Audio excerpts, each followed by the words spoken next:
Yo, fancy community, welcome to Proper Things, the FPL show brought to you by the TTFSL.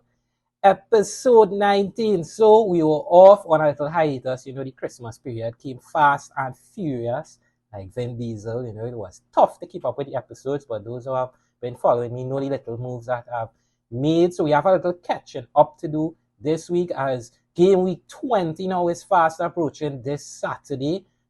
A game still to be played on New Year's. The Gunners tackle the Honeybees of Brentford on New Year's Day. So still a little more points to be played out. But with that in mind, we have to move into the game week 20 preview. So without further ado, let's kick things off and how my team did over the Christmas period and my current rank.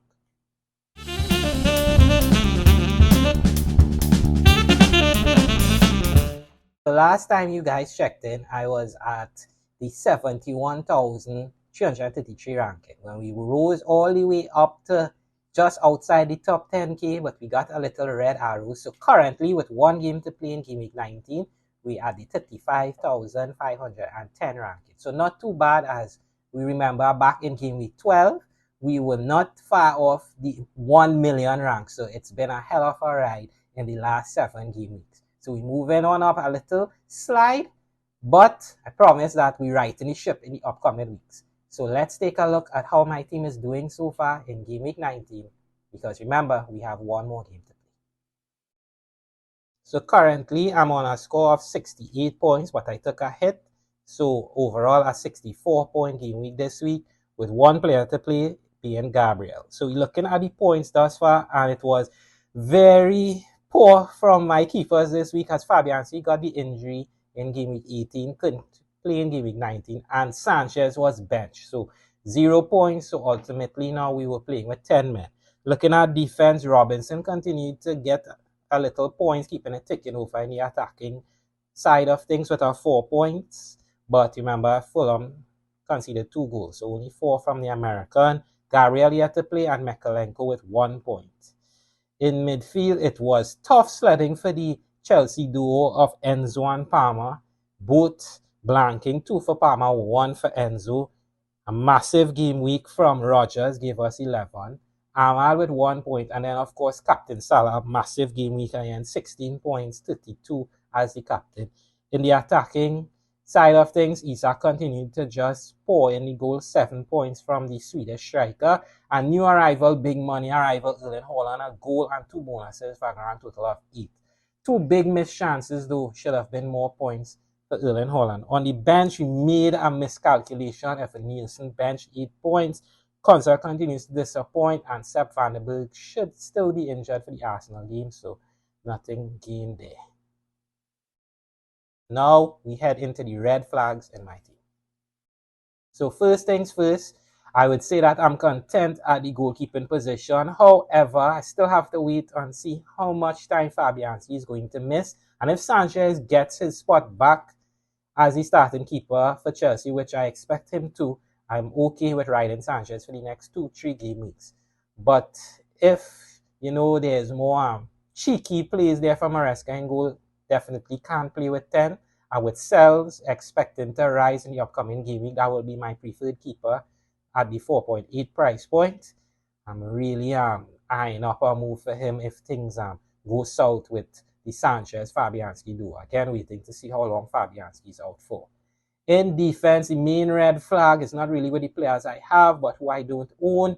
Big red flag on not having Trent Alexander-Arnold, as there's been a big push on him, was 7 million not too long ago. It's currently 7.2. So with the Saka injury, a lot of managers are flocking to the English fullback, and rightfully so. We got away on Boxing Day, but not so much versus West Ham, 15 points from Trent. So if he continues to rein in the points, we could be in jeopardy. So we're looking at not having Trent. And also there's been a push for Crystal Palace defenders, especially Munoz. Great attacking XG on the fullback. Survived again last game week, but I don't think we can continue to survive with the upcoming fixture for Crystal Palace. So definitely have my eye on the South American. And looking at the back line, I don't think I could move Gabriel, and I don't think I'll move Mekalenko. But Robinson down to Castagna could be a money-saving play. And well, we'll see what happens with Sepp and his injury. In midfield, the Rogers suspension opens up a wound, especially with Ahmad and Enzo not performing, especially of late. We know that Ahmad has to play Liverpool, Enzo plays Palace, but didn't too like how Chelsea are looking of late since they are saying they're not in the title race. They're definitely proving to be right on that accord. And then in attack, having Erling Haaland is a good thing because he's a big differential right now. The price that you're paying for him, not so much. Isak is Isak. He's almost essential at this point. And a little preview, Evan Nielsen has already been moved on for Chris Wood. So Wood, Haaland, and Isak, I am very content with the attacking line. So now we'll look at the possible solutions for these red flags. So starting off with the goalkeepers, of course, saying that I have Sanchez, I'm happy if he continues to be Chelsea's number one. I don't expect any major rotation from Maresca. But if I move, it would be for Sells 4.8 Nottingham Forest, absolutely shutting out teams of late. Great defense. We expect Sells to rise very soon as well. So if you move in, you have to move early.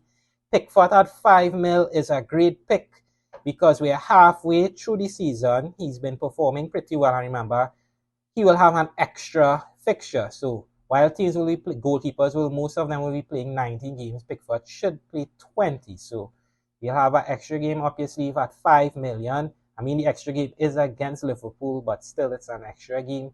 Not so bad fixtures in the immediate time, but you know how Pickford is if Everton are firing with Dyche ball, the clean sheets will come. So he's definitely a keeper to keep your eye on. And of course, the premiums in Raya 5.6 and 5.4, you can't go wrong with those two, but they are not premium for a reason. They're going to have to pay a little extra bit of coppers to get those two. The best budget right now Sells 4.8, Pickford at 5. If you're looking to something a little cheaper, maybe Henderson at 4.5.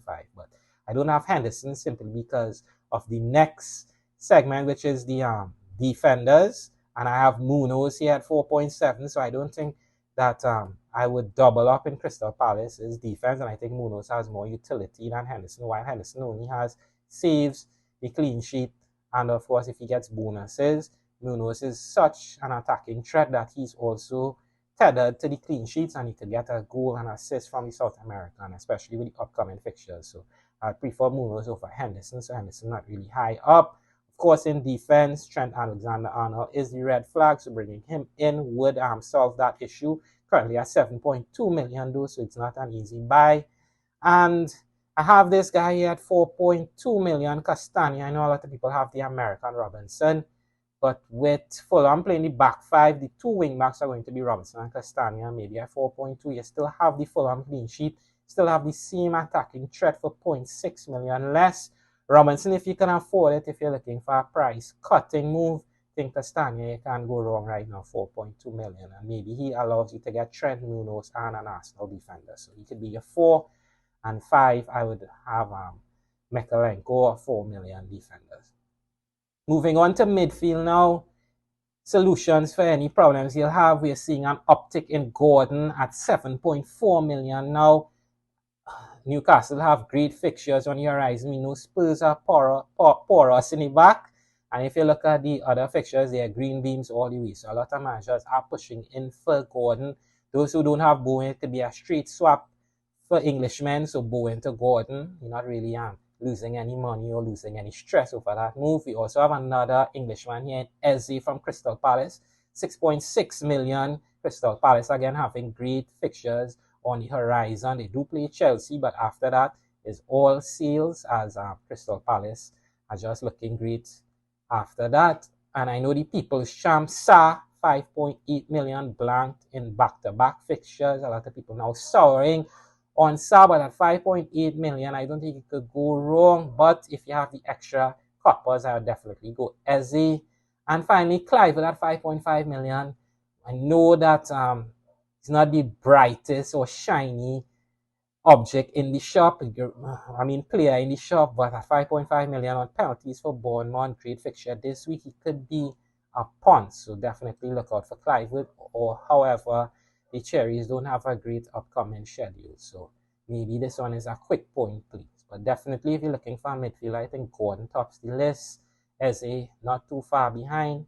Budget midfielders, Rogers is suspended, but I do think he's the best of the bunch. And if you want to take another punt, you have a little bit of money, maybe you go into the Kevin De Bruyne business, but definitely wouldn't recommend, as you know, City and Kevin De Bruyne start is a bit spotty right now, and that's coming from the City fan. And now we're looking at the strikers. Chris Wood has already been bought in for Evan Nielsen, so I saved 0.2 as I got Chris Wood at 6.6. He's currently 6.7 Evan Nielsen before his price drop. The New Zealand Hitman does have Wolves coming to town. We already see what he's done early in the season and last game week, so I think this is a great time to jump on. Great upcoming fixtures as well. Great entry point. This is Wolves. João Pedro at 5.7 is a lot better than João Pedro at 5.9. Brighton is still a great team in the attacking third. At that price point, I think he's best value if you're looking to bring in more pricey assets in the other parts of your team. I really like him at 5.7. And finally, if you're looking for something a little different, but it's going to come at a premium price, it's going to be Watkins versus Leicester. We all know the Foxes are susceptible to strikers. 8.8 do is a lot of coppers. We already saw a goal, assist, bonuses from Watkins in game week 19. I think 20 could also return, but it's not going to be cheap to get the English striker in. Duran is still injured, so there's no minutes risk as well for Watkins. So I think he's a great play. And that concludes the solutions for those potential red flags. So now we reach the part of the video where I'll be highlighting my own personal move. And I know it's no secret now, I already mentioned it in the video. It's Evan Nielsen out and Chris Wood in. And the team is going to set up in a 4-3-3 this game week. You know, Sanchez will be in goal. Of course, Gabriel, Robinson will retain their spots. And well, Konza and Mykolenko will play this week with the Rogers injury. Well, not the injury, but the suspension. Konza and Mykolenko have to play. The midfield three. It's going to be Enzo, Palmer, and Salah. And the three up top, Haaland, Isaac, and of course, new arrival, Chris Wood. But however, in an alternative world where I feel a little pressured, I could be playing my wildcard. And the pressure is on because I am not too happy with this team all around. And I think the wildcard is nerfed a little bit this year, as it's not as powerful as it used to be. As if you could rack up 3-4 transfers, that is like a mini wildcard when you want to switch up your team. So if you have a wildcard template in your head that you think you could roll with for the next 3-4 game weeks, I'm not adverse to it if it's stopping a bleed or making you happy, because you could stack up your transfers for when the fixtures inevitably turn. That will be a mini wildcard in itself. And of course, we have this assistant manager chip, which is going to be 3 weeks. If you have the other 3 chips, that's 6 weeks of chips. And if you have your wildcard, that's going to be 7. So you have 19 game weeks to use 7 things. If you have also, if you're using wildcard early to stop a bleed, I'm not against it. So again, let's look at the wildcard team. It's going to be Cells, and at the current time of recording, with no news of Fabianski being out long term, no news at all, he will be my backup keeper because I do like Cells in the immediate future. And Fabianski, at the price I got him at 4 million, he's going to be good value if he's back not too long from now. So it's going to be Cells and Fabianski. If not, I'd have to look at another keeper. In defense, it's going to be Trent. He was the red flag, so getting him in already solves that problem. Gabriel retains his spot, and Mykolenko retains his spot because remember, Everton has a double not too far in the future. And Castagna comes in for Robinson to save some funds, and Munoz comes in. So I already have my Crystal Palace defender locked in. In midfield, the big three of Salah, Palmer, and Rogers retain their spots. I know Rogers is suspended, but I don't think I need him this week. But long term, great pick, great value. The other 2 midfielders are going to be Gordon, and right now it's going to be Sarr. I would like Eze, but I can't afford him, so Sarr will have to do. And the front 3 is going to be Isaac, Wood, and Watkins. However, if I want Eze, I could get Eze, and in doing so, I'd have to downgrade Watkins down to Jackson. However, I do like Watkins versus Leicester this game week. So I think that's a great pick for this game week. So Sarr would have to do in the long term. And if things change, maybe I make transfers. But again, I'm trying to stack up some transfers. Remember, we have the assistant chip on the horizon. And with no wildcard, I definitely need to stack those transfers. So that is going to be my wildcard team if I choose to use it. And that is definitely in play this week because the Enzo and before any back are not really liking it this week. I could leak a lot of points and I'm trying to avoid that. So we'll see what I do. And now we reach the final segment of the show. I know you might have a little dilemma on who to put the armband on, but have no fear as Captaincy Corner is here. And here's where I give you the 5 best captaincy options for the upcoming game week 20. 4 best, and then of course a cheeky ball play at number 5. And number 1, it's no surprise, it's Salah. If it's not broken, don't fix it. This guy is just playing the game. We're just living in it. So it's going to be the most captain player this week. Great fixture versus United on paper, and I don't think he could go wrong with this pick. So the question is now, who are the best assets to go against Mohamed Salah?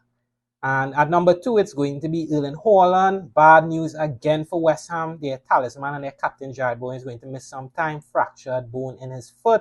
So that's a lot less attacking threat from the Hammers. I think City are getting better. We saw that they finally won a game versus Leicester. Should get some more players back from injury. Should be a lot more sharp. They're looking to inflict some damage. Erling Haaland, number 2 versus West Ham. Remember, in the reverse fixture this season, he absolutely demolished West Ham. So looking for return fortunes. At number 3, it's going to be Cole Palmer from Chelsea playing Crystal Palace. Not so good Cole Palmer in game week 19, but I expect him to bounce back. Great game versus Crystal Palace. So expect good things from Cole Palmer, but he could only come in at 3. At number 4, it's going to be Ollie Watkins versus the Foxes. Great game on paper. Great form. No minutes risk. That's all you can ask from Ollie Watkins. So he comes in at 4. And number 5, the tricky ball play is going to be the guy I bought in, Chris Wood versus the Wolves. No Konya suspended / injured. So a lot less attacking threat there. Chris Wood been in great form this season. Nottingham Forest, great team, and I think he could be a great tricky ball play. But I don't think this is a week you swim against the current again. You just go with the flow and you go Salah if you can. Opportunities will arise where you could go against them, but this week versus United, I don't think it's going to be a week to go cheeky. If you're going against, it's going to be Haaland, Palmer, or of course Watkins. And that concludes Captaincy Corner for Game Week 20. And that concludes this week's episode of Proper Things, the last episode of 2024. It's the last day of 2024, of course, it's coming the 31st of December when we're recording it. So I hope you all had a great year, big green arrows, great ranking going into 2025. And I want to wish you all bigger and brighter things in the new year, bigger green arrows, bigger ranks, greater plays, and much success. I want to thank you all for making the channel very successful in 2024. Never thought we'd be doing this and having those feedback, on the videos. A lot of people enjoying the videos. So thank you for all the support. And this game week, don't forget, watch the video. Let me know what you think about the picks, if you're liking it. If you're not so liking it, go down in the comments, leave a comment. And while you're there, you could subscribe to the channel and don't forget to like the video. We're looking to do things even bigger and better in 2025. So again, good luck to all those who have Arsenal and Brentford assets on New Year's Day. And I hope you all have a great New Year's. Be safe. Big green arrows in this upcoming year. And don't forget to do proper things in all walks of life. I'll see you all in the new year. Peace.